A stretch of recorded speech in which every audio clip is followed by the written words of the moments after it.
Noong 2022, may trabaho na po ako bilang senador, hindi na ako nakasama sa kanya. Pero hindi ko po pinapabayaan yung medical niya dahil yun po ang pinangako ko sa kanya hanggang sa pagtanda niya, hanggang sa kamatayan niya, hindi ko po siya iwanan. Lalong-lalo na po sa medical. Alam niyo, nakaraang 4 na buwan, monthly siya nagpapa-check up. Yung dinidrip po siya. You may check with the doctors. I-check niyo sa hospital. Sinasamahan ko siya doon, dinidrip siya para umaba ang kanyang buhay. Scheduled sa March 12.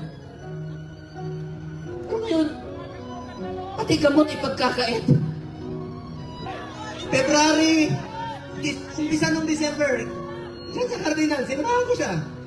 Sinama si Ma'am Hanelet. Enero, bumalik uli kami. Pebrero, bumalik uli kami. March 12 po siya schedule uli. Para sa pagpapagamot niya. Pinagkait nila. Pati gamot. Ayaw ibigay sa kanya. Alam niyo, wala siyang sinelas. Pati sinelas. Pati sinelas niya, wala. Nakapaa. Muli namin mag-uusap, nasa eroplano siya. Sabi ni Bingo, Atty. Major Dea, nakapaa siya. Buti na lang, may nagsuot ng kanyang suot kahapon. Hindi na kaya, ang lamig doon. Alam nyo, salamat sa piloto niya, isang co-pilot doon. Binigay na yung kalo niya kay Tatay Digong, dahil alam nila malamig. Binaba siya sa stretcher, mag-isa siya.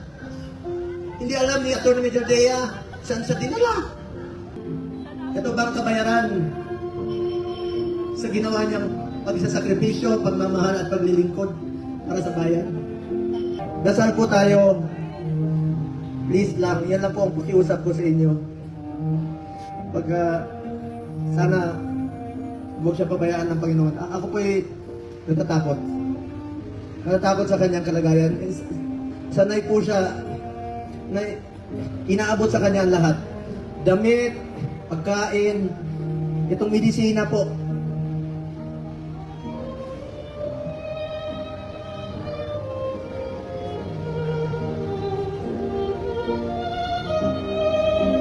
Ito, alam niyo ako nagpapadala ng medisina sa bahay niya. Linggo-linggo yan.